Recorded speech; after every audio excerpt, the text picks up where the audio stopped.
بسم الله الرحمن الرحيم.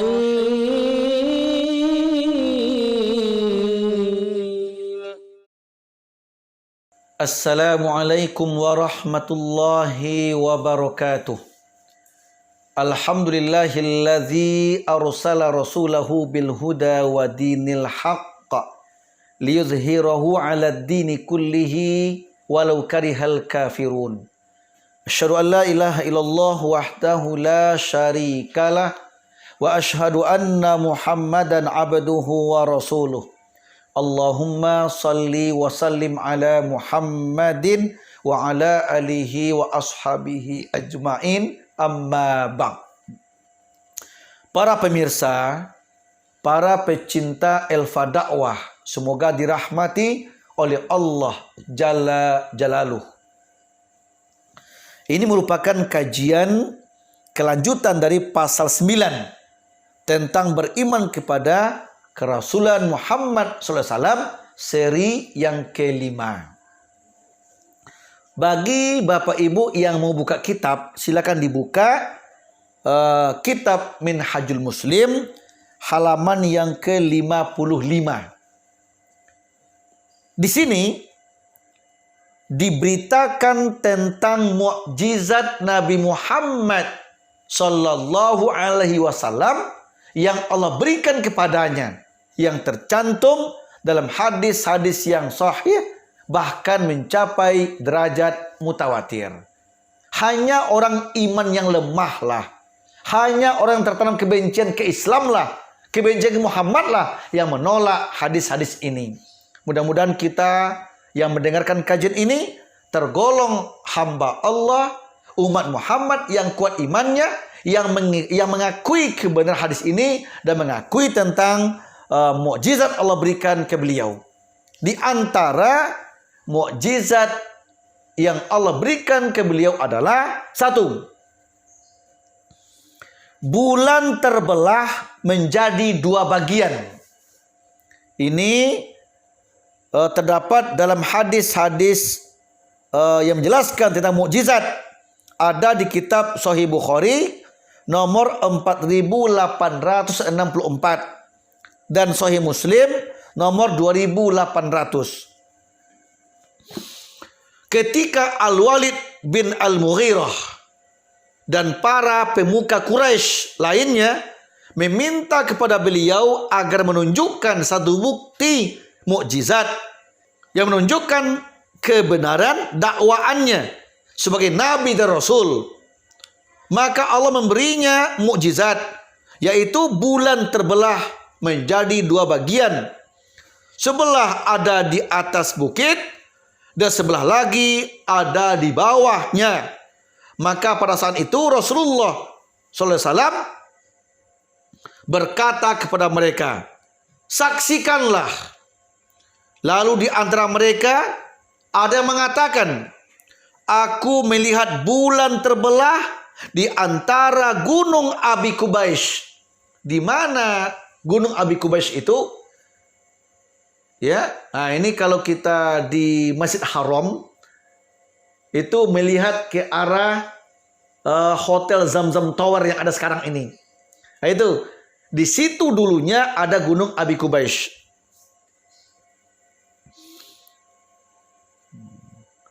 Di antara mereka ada yang mengatakan, aku melihat bulan terbelah di antara gunung Abi Qubais. Lalu orang-orang Quraisy menanyakan kepada penduduk negeri lain, apakah mereka juga menyaksikan bulan terbelah tersebut? Maka mereka pun mengatakan, benar-benar melihatnya, bahwa bulan itu terbelah dua, sebagaimana yang mereka lihat. Maka pada saat itu Allah menurunkan ayatnya, tercantum pada surat 54 Al-Qamar ayat 1 sampai ayat yang ketiga. Iqtarabatis sa'atu wa syaqqal qamar wa iyarau ayatan yu'aridu wa yaqulu sihrun mustamir wa kadzabu wattaba'u ahwa'ahum. telah dekat datangnya saat itu, dan bulan terbelah. Dan jika mereka, orang-orang musyrikin, melihat sesuatu tanda mukjizat, mereka berpaling dan berkata, ini adalah sihir yang terus-menerus. Dan mereka mendustakan Nabi dan mengikuti hawa nafsu mereka. Kaum muslimin, orang-orang musyrik waktu itu yang melihat langsung dengan mata kepala mereka. Bahkan mereka mendengar, orang pun melihatnya. Tapi mereka tetap mengingkari kenabian, mengingkari kerasulan, mengingkari mukjizat tersebut. Sama seperti membangunkan orang yang bangun susah daripada membangunkan orang tidur. Dia ingin bangun, dibangunkan dia akan terbangun. Tapi orang yang sudah bangun, dibangunkan dia sulit, dia sudah bangun, udah paham, udah mengerti, cuma nggak mau diberi pengertian. Ya, nah, jadi orang Quraisy pun mengingkari kenabian, kerasulan Nabi Muhammad SAW. Walaupun di mata mereka ada mukjizat, bahkan mereka tuduh itu sihir bukan mukjizat. Nauzubillah min zalik. Jadi kalau kita perhatikan, yang menghina Nabi, mencaci maki Nabi, bukan sekarang saja kaum muslimin, dari dulu sudah ada. Makanya selamanya ada kebenaran, ada kebatilan, ada pembela hak, ada pembela kebatilan. Jangan kita merasa kecewa kalau ada sekarang orang pembela kebatilan, orang anti syariat. Jangan kecewa, karena itu sudah ada semenjak manusia ada. Di mana Nabi, di situ ada musuhnya, di situ ada setan yang selalu mengingkari dan menghalangi dakwah beliau. Ya, nah, cuma kita sebagai mukmin istiqomahlah mengikuti dan beriman kepada para nabi dan rasul tersebut. Bahkan lebih khusus lagi, berimanlah, yakinlah, ikutilah, cintailah Nabi kita Muhammad sebagai penghulu Nabi dan Rasul. Itu yang pertama. Yang kedua, pada perang Uhud, mata Qatadah terkena senjata musuh hingga tercongkel dan bergelantungan pada pipinya. Maka Rasulullah SAW mengembalikannya sebagaimana sedia kala, bahkan lebih baik dari sebelumnya. Masya Allah. Ini bukti yang nyata yang terlihat oleh para sahabat bahwa beliau Nabi Rasul, Allah berikan hal-hal yang luar biasa hebatnya. Allah angkat derajatnya, ya, melewati mukjizat ini untuk mengalahkan musuh-musuhnya. Tapi musuh tetap mengelak dan musuh tetap mengingkari. Yang ketiga, kedua mata Ali bin Abi Thalib sakit pada peristiwa perang Khaybar. Lalu Rasulullah SAW menyemburnya dengan ludahnya. Maka keduanya sembuh total seperti tidak pernah sakit lagi. Masya Allah. Yang keempat, dalam peristiwa perang Badar, kaki Ibnul Hakam patah. Lalu Rasulullah SAW menyemburnya dengan ludah beliau. Maka pada saat itu kakinya sembuh dan ia tidak merasakan sakit sama sekali. Masya Allah. Bukan Nabi penyembuh, tidak. Nabi hanya menyembur, mengobatinya, tapi Allah menyembuhkannya. Langsung kontan Allah menyembuhkan sakit kakinya itu akibat Nabi menyemburnya. Masya Allah. Yang kelima, ini ada sebuah kisah. Seorang Badui mendekat kepada beliau. Maka Rasulullah berkata kepadanya, "Hai Badui, mau kemana engkau?" Ia menjawab, "Saya mau pulang ke keluargaku." Beliau bertanya, apakah kamu mau menuju kebaikan? Ia menjawab, apa itu? Rasulullah SAW menjawab, engkau bersaksi bahwasanya tiada Tuhan yang berhak disembah kecuali hanya Allah semata. Tiada sekutu baginya, dan bahwasanya Muhammad adalah hamba dan rasulnya. Lalu si Badui itu berkata, siapa yang memberi kesaksian untukmu terhadap apa yang engkau katakan itu? Lalu Rasulullah SAW bersabda, pohon ini yang bersaksi atas kerasulanku. Sambil menunjuk kepada satu pohon yang ada di tepi lembah. Lalu pohon itu bergeser hingga berdiri tegak di hadapan orang Badui itu. Kemudian si Badui meminta kepada pohon itu untuk memberikan kesaksian sebanyak 3 kali. Dan pohon itu pun memberikan kesaksian sebagaimana dituturkan oleh Rasulullah SAW sendiri. Para pemirsa, saya cenderung mengatakan pohon yang menjadi saksi atas kerasulan beliau, ya, ini sekarang ini terletak di Mekah. Ya, kalau Bapak Ibu dari Masjid Haram tawaf, sa'i selesai dari pintu Marwah keluar, terus ke belakang ke halaman, mentok di rumah Nabi, ya, di Maulid Nabi, rumah Nabi lahirkan, yang sekarang menjadi maktabah pustaka Makkah. Kalau kanan kita ke Aziziyah, di kiri melewati Masjid Kucing, lurus sampai Jembatan Layang. Nah, di balik Jembatan Layang itu dulunya itu lembah, ada sebatang pohon di situ. Pohon itulah yang tercabut dari akarnya, yang keluar, yang bersaksi atas kerasulan Nabi Muhammad SAW. Yang sekarang tempat pohon itu dibikinlah masjid oleh pemerintah Saudi, bernama Masjid Syajarah namanya, masjid pohon namanya. Ini bukti sejarah. Sampai sekarang ada masjidnya bernama Masjid Syajarah atau masjid pohon. Terus kalau kita jalan lagi, berjarak 50 meter lebih kurang, bertemu dengan Masjid Jin namanya. Di situ pula para jin bersaksi, bersahadat masuk Islam dan siap membela dakwah beliau, dan siap bersaksi atas kenabian, kerasulan beliau. Pohon bersaksi, para jin pun bersaksi. Maka sekarang dibikin masjid, namanya Masjid Jin namanya. Terus kalau kita jalan lagi sedikit lagi, lurus sebelum jembatan, ini ada sebelah kiri ada makam, makbarah. Ya, makam kuburan Ma'la namanya. Pemakaman Ma'la. Disitulah dikubur orang-orang yang meninggal di kota Mekah. Ya, di situ pula dikubur istri Nabi Khadijah radhiyallahu anha. Di istri Nabi Khadijah, istri Nabi yang pertama itu dikubur di tempat itu.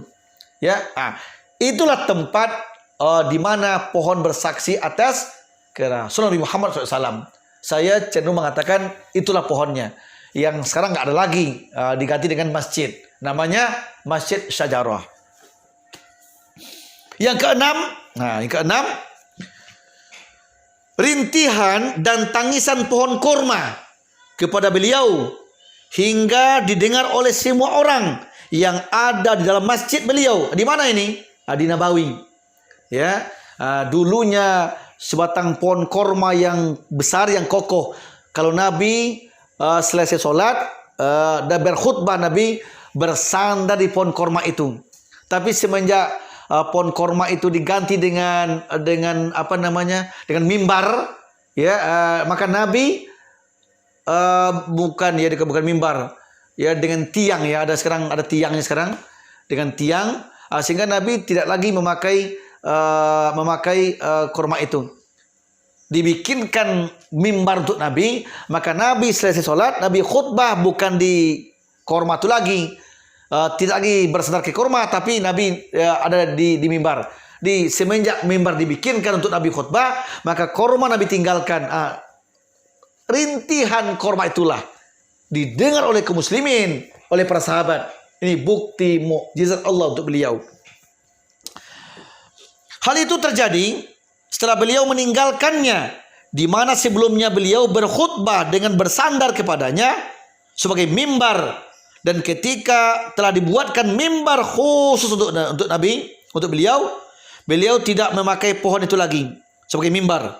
Maka pohon itu pun menangis karena sayang dan rindu kepada Rasulullah SAW. Suara tangisan pohon itu terdengar seperti lenguhan unta yang sedang hamil 10 bulan.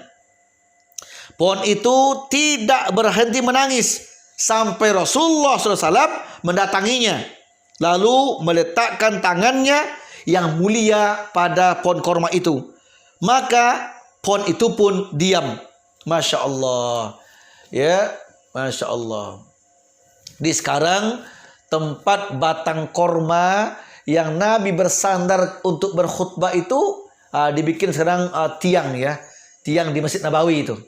Ya, nanti kalau Bapak Ibu ke Madinah berkunjung ke Raudhah, ke makam Nabi, lihatlah dia ada mihrab Nabi, tempat Nabi sholat, ada sampai sekarang mihrab Nabi, di sampingnya ada tiang, ada tiang itulah sebagai ganti dari pohon korma yang menangis itu, ya.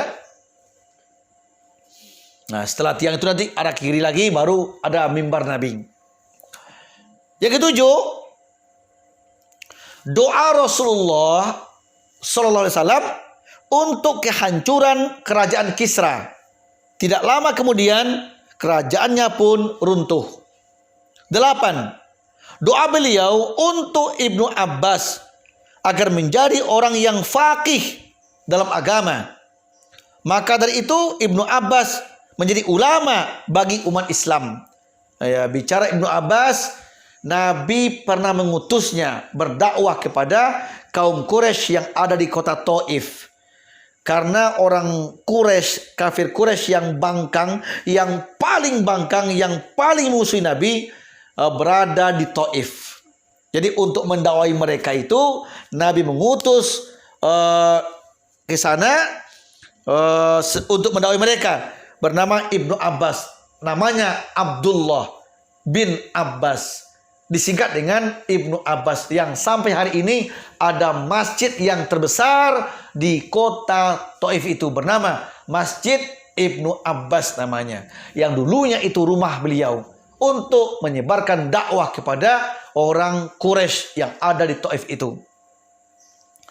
Ya, jadi Nabi mendoakan supaya Ibnu Abbas menjadi orang yang faqih, yang paham dalam agama dan mampu berdakwah dengan baik. Nabi doakan, alhamdulillah, sehingga Ibnu Abbas menjadi ulama dunia. Ya, ulama dunia. Mulai dari zaman Nabi sampai dia meninggal, menjadi ulama, menjadi sahabat yang setia menyebarkan dakwah Islam. Yang ke-9, makanan dapat menjadi banyak berkat doa beliau, sehingga makanan sebanyak 2 mud. 2 mud itu sekira-kira 1,35 kilogram gandum, ya. 1,35 gram 1,35 kilogram gandum sebanyak 2 mud, sama dengan 2 mud, dapat dimakan oleh lebih 80 orang. Masya Allah. Ya, gandum cuma 1,35 kilo bisa dimakan cukup oleh 80 orang. Masya Allah. Ini atas doa beliau agar Allah berikan keberkahan ke yang makannya, agar Allah cukupkan bagi yang makannya, nggak habis-habis. Masya Allah. Dimakan terus sehingga nggak habis-habis, sehingga mereka kenyang semuanya, 80 orang. Ini mukjizat Allah untuk beliau. Yang ke-10, air menjadi banyak berkat doa beliau juga.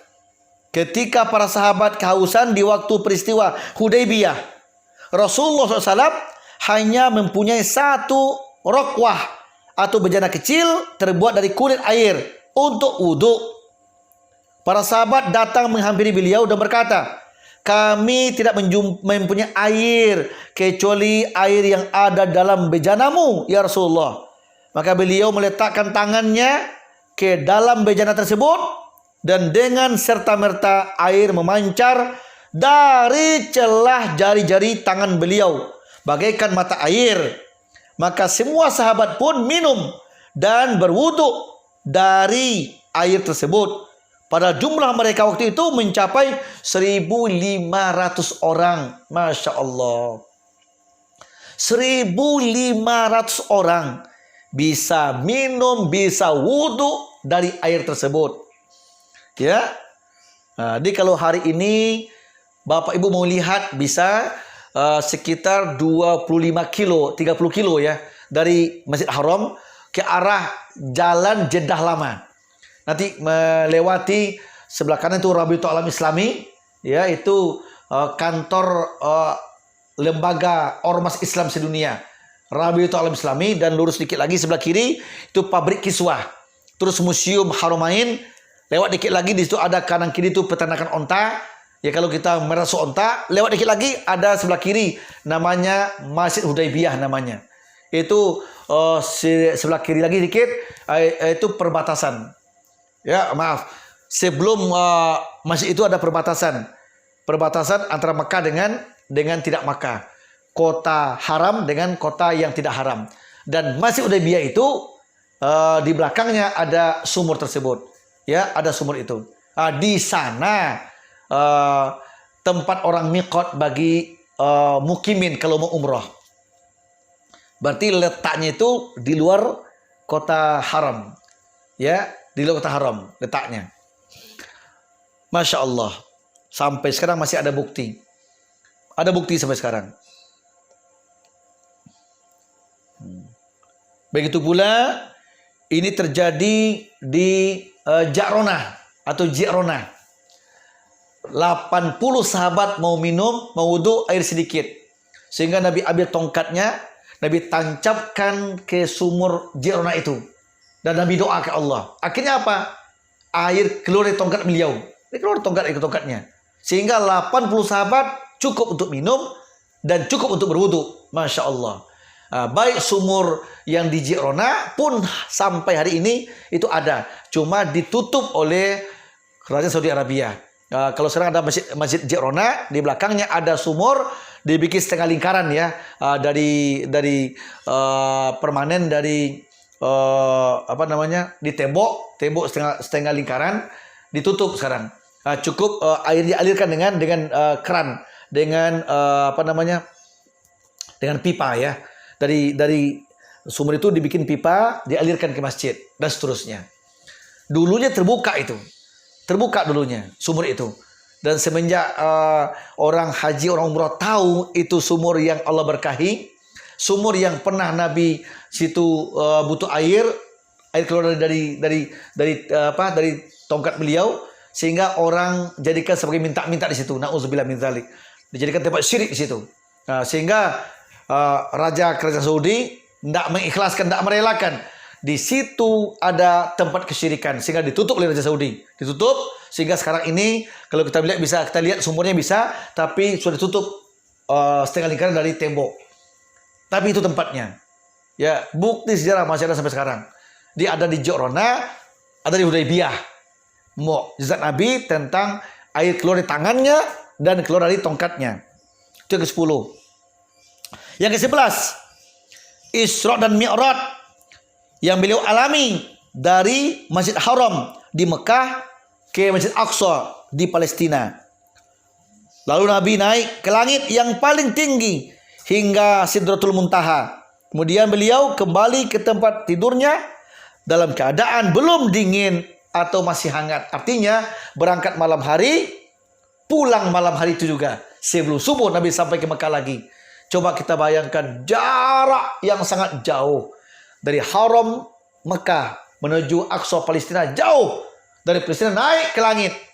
Sampai ke arsy Allah, berjumpa Allah Tabaraka wa Ta'ala.